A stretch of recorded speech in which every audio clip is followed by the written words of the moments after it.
This is an ultimate global podcast. Hello, and welcome to our special weekly podcast on trending international and social affairs. You're listening to Saurabh Kora and George Mavros from Sydney. Well, welcome again to another exciting series of episodes that we are covering as a part of a special series of episodes that we have started last year on CXO's founders and co-founders. In fact, this was the series which started off with a special series of episodes only for the CEOs, but then we had interest amongst different people in this community. So we thought of extending it to founders and co-founders as well. One of the founding partners has joined us today from a company called Adroitly.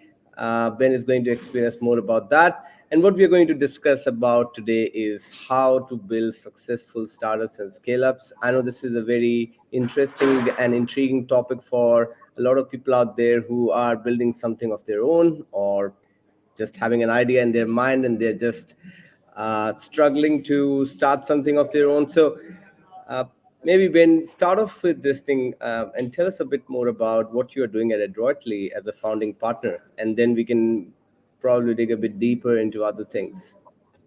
Yeah, sure. Awesome. And thanks for having me on today as well. So Adroitly is a venture between myself and the business partner, Wade. We're kind of like what I would describe as an agency consulting hybrid. And so by that, I mean, we're obviously not really freelancers because there's two of us, but when we looked at the space and we wanted to start something, we found that a lot of scale-up businesses aren't necessarily ready for an agency, or agencies, their model relies on kind of just delivering outputs consistently for certain channels. And then consultants could be really expensive and love to give long-winded pitch decks, but not actually get their hands dirty and do the work sometimes. And we found that our skill set kind of sits between those two things, but we didn't want to operate through time-based pricing, or otherwise we were just kind of freelancing together. So what we did was started a venture called Adroitly, and we work on basically like a monthly subscription. So you pay a monthly access fee and you get access to both of us, and we work to monthly deliverables or work to project deliverables, but it's a bit more flexible in how it's up to us to deliver the value for the fee rather than kind of the agency model of time-based pricing.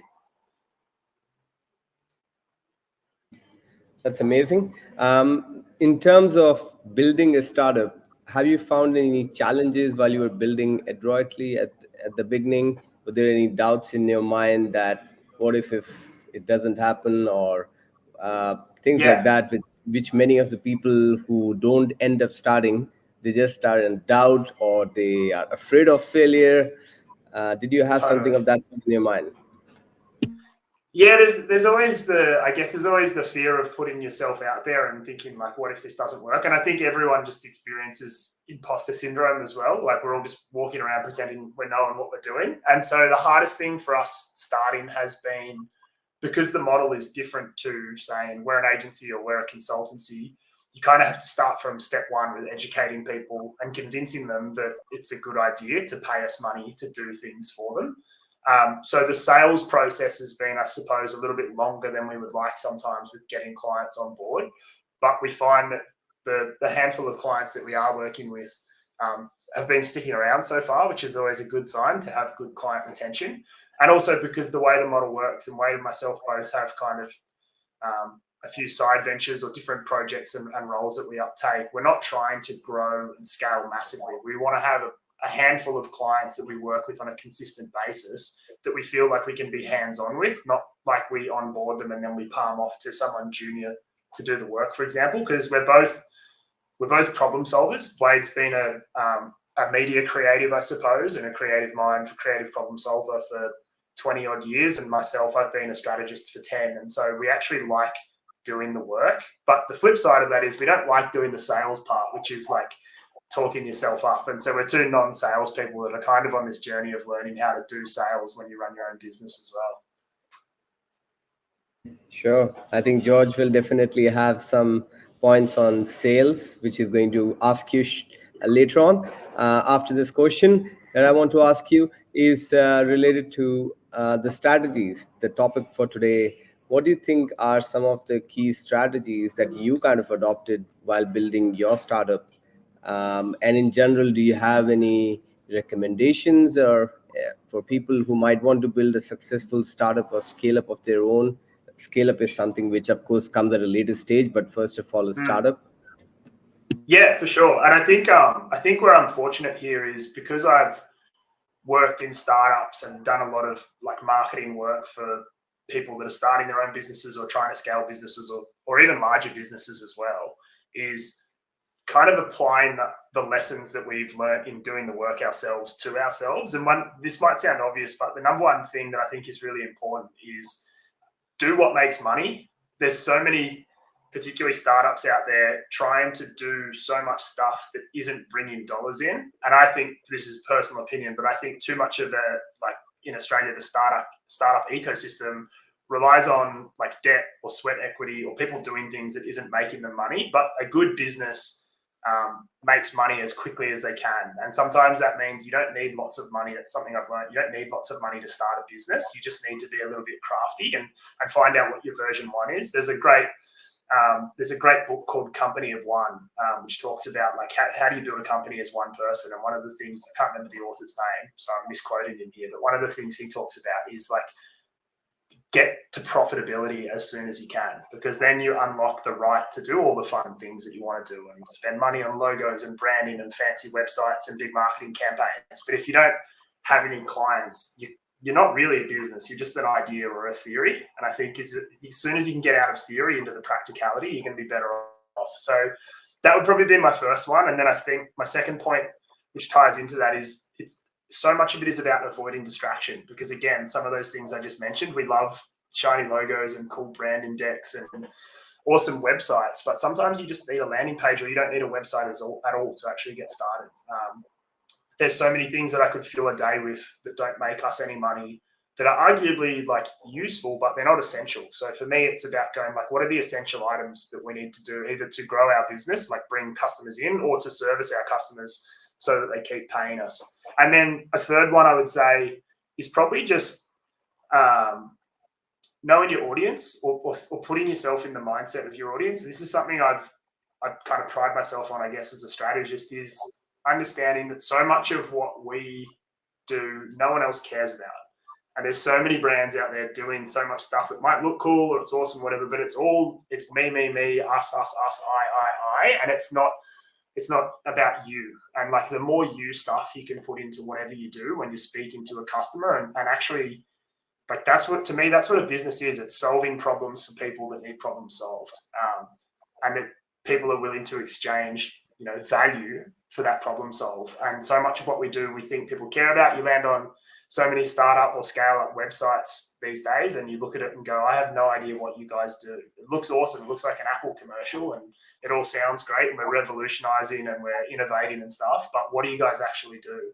And so if I can't figure it out and I understand how all that messaging works, a customer that's looking for a solution that lands on that page doesn't really know either. And so I think that's just really important, is going like, who are we doing this for? Because obviously I'm running a business for myself because I've always wanted to be entrepreneurial and have my own business. But the real reason I'm running a business is because I love working with people who are growing their own passion point businesses or their own scale ups. And I love working with founders that they know they need marketing, but they don't quite get it, but they're wildly passionate about what they do. Because I find those are the easiest projects to work on because they see the value immediately and it's never difficult.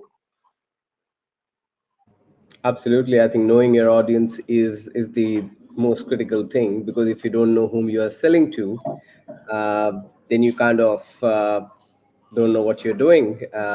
You kind of don't know why you have built a product, because once you understand the problem the audience is facing, you understand more about the audience, only then you'll be able to come out with the same energy and passion every day to solve a problem around you, isn't it? I'll pass it on to George if he has got any questions for you. I think the book you're referring to is the one written by Paul Jarvis. Paul Jarvis. Yeah. And that would be it, I think. And taking a book and reducing it to a few sentences, the concept of what he's talking about Sarab is the same as what I say, and he talks about a mindset of building the business around your life rather than your life around your business. And that's the same as when I say to people that most people that are in business tell me lies, because they say I run my own business, and they don't. The business runs them.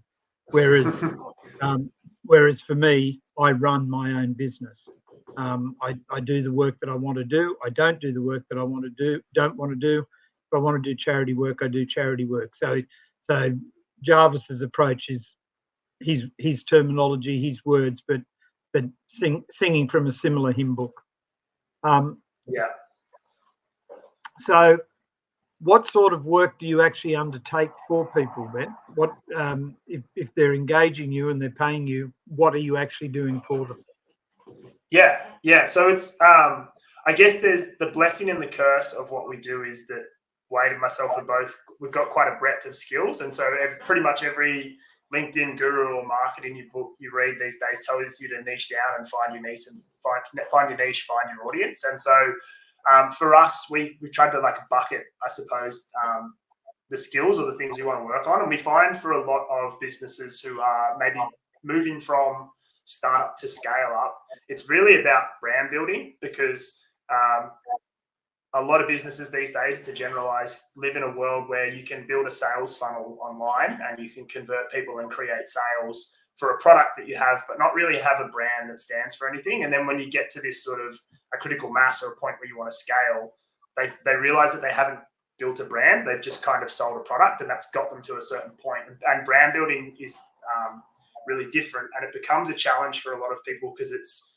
supposedly harder to measure the ROI of that, because you can't say, well, somebody added the product to cart and they bought it and I can see how much that ad cost me.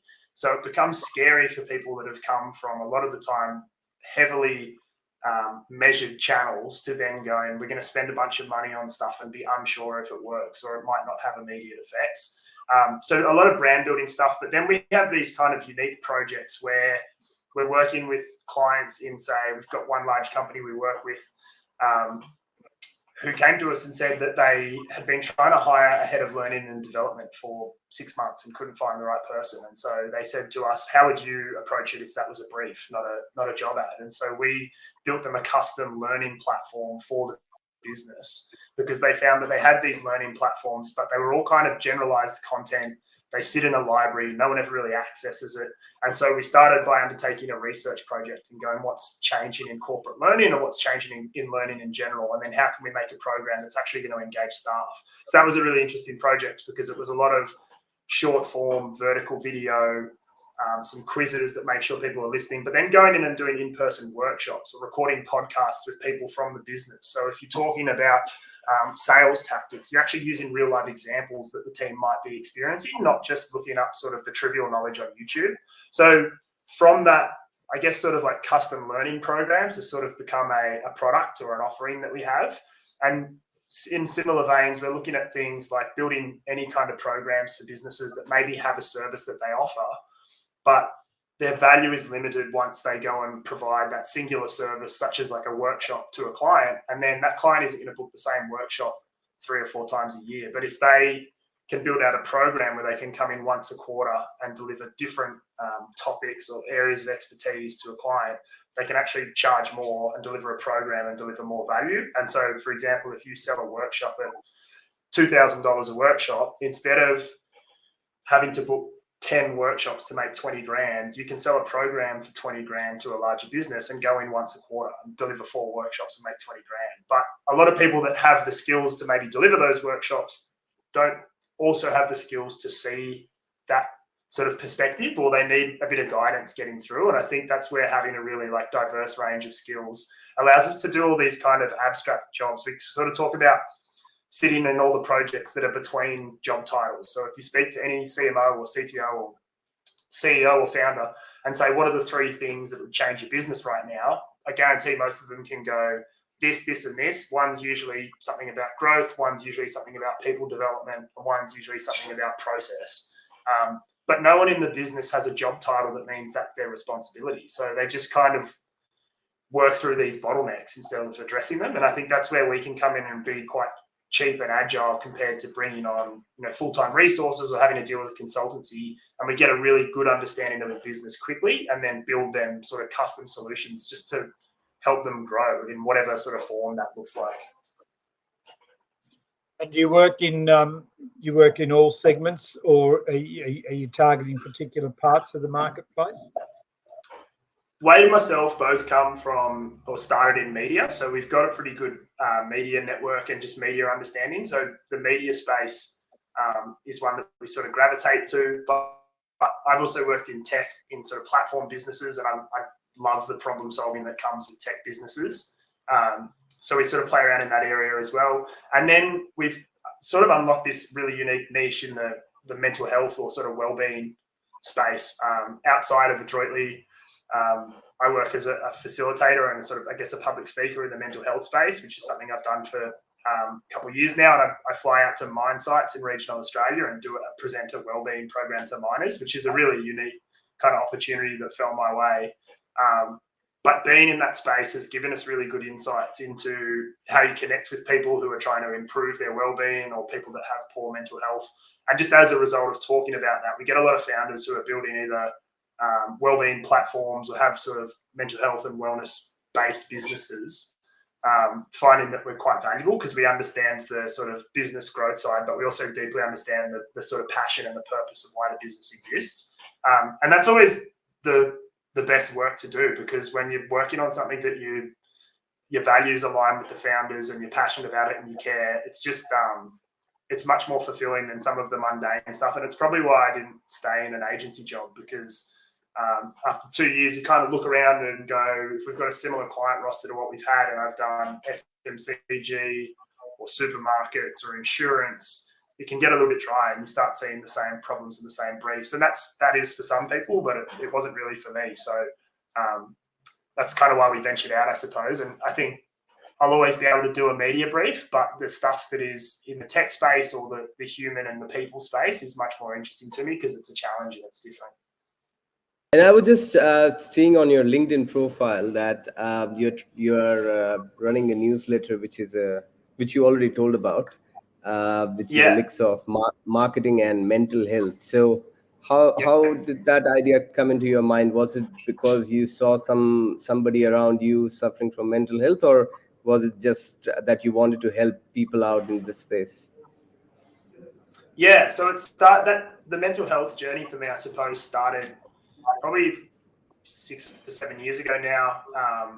I had not really my own struggles, but I went through a lot of grief. So I lost my father when I was in high school. He had bowel cancer. And the biggest lesson that I took away from that was that when he was sick, everyone asked me how I was going and how he was going. And then when he passed away, all the questions stopped because people felt uncomfortable about it. And being someone who's always been a talker, I found that really weird. So I just started talking about the fact that people need to check in on people and ask how they're going. And I started a project called 2 Minute Mates, and the idea was all based around the fact that it only takes 2 minutes to check in on someone, and it might make someone's day, or it might be the thing that is the catalyst to that person getting help. And what I learned from just kind of putting myself out there, I suppose, and being a voice for the importance of all this was that most people have no idea how to actually check in on someone, or they're scared of what might happen. And so through, I guess, a process and a journey, what I realized was that like my role in helping people with their mental health was all about communication. And then at the same time that this was going on, I was sitting in marketing world as a strategist, helping brands understand how to communicate to people. And so I kind of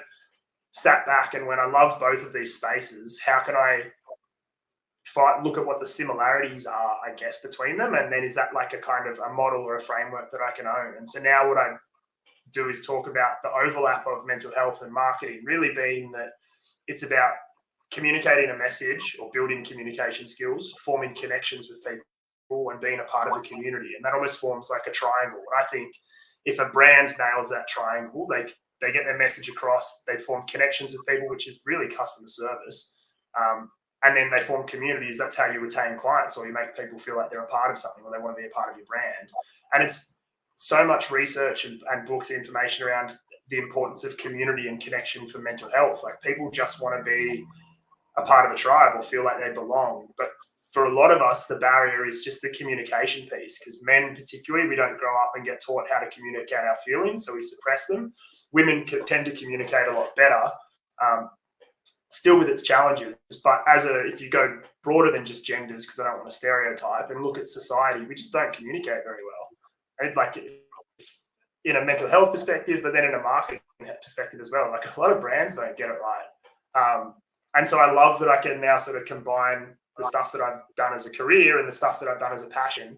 And I think it kind of makes sense. It seems to resonate with people, which is good. So that's kind of the journey that I've been on, and starting the newsletter this year to talk about the overlap of those two things is really one, to keep myself accountable for putting those thoughts out there every month. But I find that the more I do that, the more of a personal brand I build around that, the more opportunities come to me to work with people that I want to work with, or just to meet really inspiring people that are doing cool things as well. So it's just like an infinite upside, I guess, for putting yourself out there.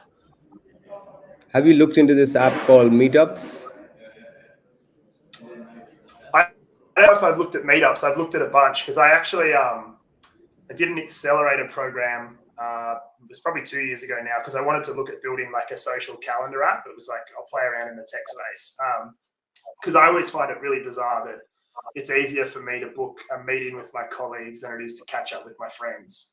Because with colleagues, you'll use the same calendar system, but in your social life or your personal life, everyone's organization systems are scattered. And so I wanted to try and be a tech founder and solve that. And I realized that I'm really bad at building tech products in a technical perspective. I'm not an engineer, I'm a storyteller. And there's a few barriers as to why someone like Facebook, for example, doesn't just go and build that in a day. One of the challenges, or the biggest challenge that I found, that I spoke to investors about this, was the monetization of it, because people don't want to pay for a product, but they also don't want a product that advertises at them. And that's kind of, if you look at a lot of big products now, you either pay exorbitant SaaS fees for access, or you get the product for free, like a social media platform, but you get advertised to.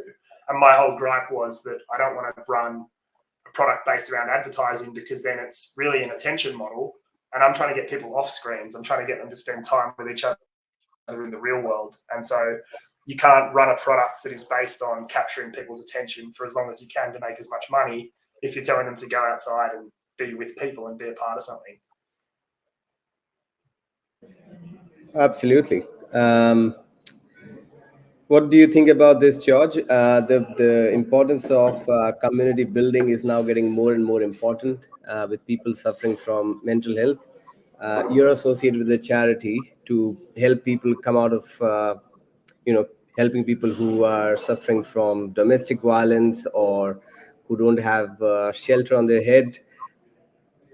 How do you see that as a big problem of mental health in this space? I think, as you know, we ran our first face-to-face podcast a while back, and it was called Building a Better Australia.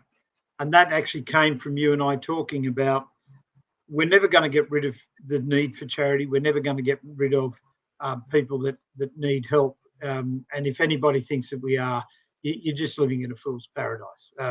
It doesn't matter how successful a society gets, there will always be somebody more at the top, and there'll always be somebody more at the bottom.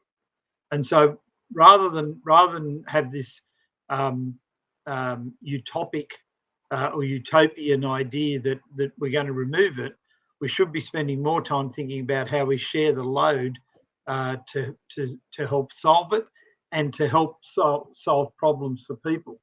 So I think one of the things that bothers me about mental health is that if somebody came to work and said, "Oh, I'm sorry, Ben, I've got to leave early because I'm going to the physio. I've got a sprained ankle or a sprained wrist or whatever," they'd have no issue in telling him that, and they'd have no issue in thinking that he's going to think they're a weakie or you're hopeless or whatever. That same person is not going to come to Ben as easily and say, "I need to go and see the psychologist today because I've got some challenges," and that's a damnation on society. It really is. If can we have a system where if If you're suffering from some sort of mental illness, you're allowed to put a bandage around your head and everybody gives you the same respect as if you got it on your wrist and you've broken your wrist. So I think one of the issues is we've still got a long way to go. And I don't know why it's going dark again, but anyway, we've got issues in a business world of equality for women. We've got issues in a business world for equality and recognition of illness. Illness should be illness, and I think there's a lot more work that can be done in that area. For sure, I think that to relay off the back of that, George, I think that so much of that change or momentum as well can be driven by businesses, because more and more I'm seeing corporations that realize that the stuff's important, and that eventually it becomes a factor on their output or their profits or success or productivity.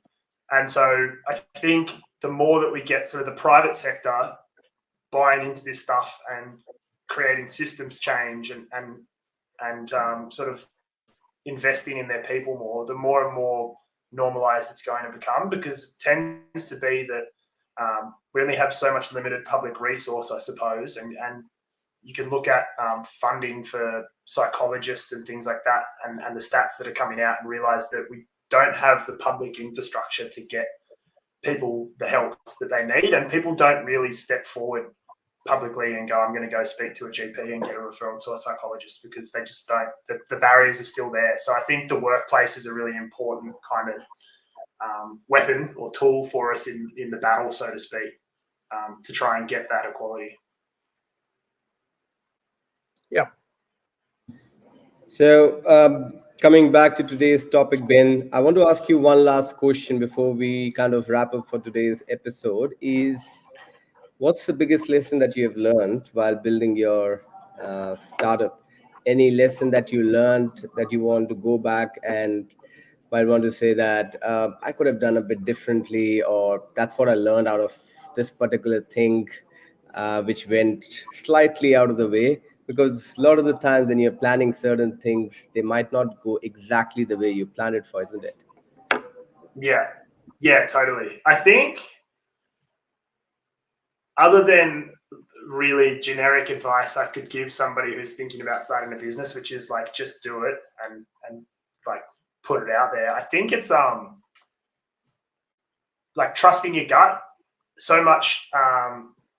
When you start a business, you have this idea, you put things down on paper, and then every week or month you come back to it and you tweak it and you go around in circles and you try and figure out what it is. And what I found in like trying to figure out what our offering was and where we kind of fit and who we served, so much of the time it was going back to the original insight that made us think we could do something different. It was the insight of, why did we want to sit between agencies and consultancies but not freelance? That was the sort of hidden truth of why the business existed. And I think we almost got caught up in like too many other things, because you go out with this idea and you speak to someone and they say, oh, that's a great idea, it would be awesome if you guys could also do this. Then you go, maybe there's this whole market over here, and you can get caught chasing this market that might exist and might have heaps of opportunity, but it's not the reason that we wanted to create this business, and it's not the customers that we wanted to serve. And to go back to what George said before, if you do that, you end up having this business that's running you, because you're doing things because it suits the business and not because it suits yourself. So I think when you have those kind of original or initial thoughts about what your business might be or why it exists, like write them down, put them in a safe place, but then go back to them and remind yourself for the reason why. And again, it ties into the point about audience, right? When businesses get caught up not articulating to an audience why they're valuable to them, it's because they've confused themselves of who they're serving. And so the messaging becomes messy, and it starts to impact every part of your business. So it's just going back to that core kind of why, or sometimes it's not the why, because the why can be hard to articulate. I think that the insight as to why you wanted to start the business is almost more valuable than the why, because business-wise is a whole nother tangent and conversation that people get caught up in. And there's usually a reason behind it more than it is like a slogan on a whiteboard. Yeah, and I think that why also defines your passion towards solving a problem and you turning up every single day, even if things are not going your way, because a lot of the times things don't go your way, especially when you're starting your own product. So those are the days when you need something to drive you, and the only thing will drive you is your why, and it's the passion to solve a problem that you're trying to solve. Sorry, I've got one follow-up question for you as well, Ben. Sure. In this special series of episodes, I guess common theme has emerged is people who are more successful, or startups who are more successful, also tend to have strong habits. They build strong atomic habits. Have you seen this effect in your life when you have kind of adopted habits outside of your work, be it going to the gym, going for a run, doing stuff regularly and building those habits, kind of reflecting in your day-to-day life at work? Yeah, definitely. I think, and I'm terrible at habits. Like I'm pretty fast and loose with a lot of things, and so my whole life is trying to put barriers in place and then scrambling as I knock the barriers down. A friend of mine who's quite successful in business, he told me this quote that he probably borrowed from someone a couple of years ago, but it was strict plans held loosely. And so I think that for me is just a really good summary of life, because sometimes I try to over-engineer my schedule and then I feel like a failure because I'm not getting up early and going to the gym or eating healthy or going for the run that I said I would do because there's too much on. And so there's 10,000 things you can do for free every day that are good for you, but like pick the 3 that you can stick to, because you can just overwhelm yourself with all of the kind of habits and routines advice. And I don't really need to meditate. I don't need to do yoga. Those don't work for me, but I feel great if I go for a walk in the morning and I look at the beach and the water. And if I get a sweat on, like I know that that's good for me. There's other things that are good for me that I don't really care about. So I just pick the 1 or 2 things and I go, if I can do those and I can get a couple of things done for work, like that's a good day. And if you can just have more good days in a week than bad days, you'll probably end up all right. But I think there's an overwhelm to be perfect, which is just it's not life. Like it's theory, but it's not reality. So don't be upset if you miss the gym one day because you've got a project you got to work on late. Just make it up, go another day, or do less work. Like I think that's another one that I'm really good at, is having hard barriers. Like I just won't look at a screen now after 8 o'clock, because if I work later than 8 o'clock, I know that I get into bed and my mind's racing and thinking about work, and I don't sleep as well. And sleep's something that's really important to me. And sleep is more important to me than the email that I'm going to send at 8 p.m. on a Thursday, right? So having those kind of barriers as well, I think, is important. Absolutely. Well, George, do you have any other questions for Ben? No, I don't think so. I think he's covered the topic quite well, and I guess my only thing that I'd like to reiterate for people listening is that Ben talks about building the business around you, and that's something that I think is very important, because when you build the business around you, you're actually not working. You're doing something, and people happen to pay you for it. When you're not doing what you want to do, that's when you feel like you're getting up and going to work. And I don't like that feeling. In over 50 years of working in business, I've only worked 6 months of my life. The rest of the time I've done what I wanted to do, and someone paid me. Absolutely. I thought you were going to ask him a question on sales, because he said earlier that I'm not a good salesperson. George always tells me that. That's a whole other topic, isn't it, Sarab? Yeah. Well, you can be a salesperson. You just need to learn it, how to do it. But we can have a separate discussion on that topic on a different day. Thank you so much, Ben, for your actually, Sarab, now that you brought it up, and there are people listening to this, Ben, do you have people that use your services? Do I have people that use it? Yeah. We've got a handful of clients. And do those clients pay you? They do, thankfully. I guess you're a salesman, Ben. I guess so. Just don't like the title, I suppose. I'll stick to founding partner instead of salesman for now. Well, yeah, I'm just the fact that you don't have to be high pressure and all of that. It just means you're a good salesman and a professional salesman because you don't have to do all that nonsense and people still use the service. I guess that's the takeaway. So thank you, Sarab, for giving me a prod. All good. I just wanted to make sure that no regrets are there after this podcast and after I stop the record button. But thank you so much, Ben, for today's participation. I look forward to chatting with you in person. And we might be having another face-to-face event possibly in this year. So I would definitely want you to be a part of that if you are in Sydney. Yeah, for sure. I'd love to be there. And thanks for having me on. It's been a good chat. This is an Ultimate Global Podcast. Hello, and welcome to our special weekly podcast on trending international and social affairs. You're listening to Saurabh Kora and George Mavros from Sydney.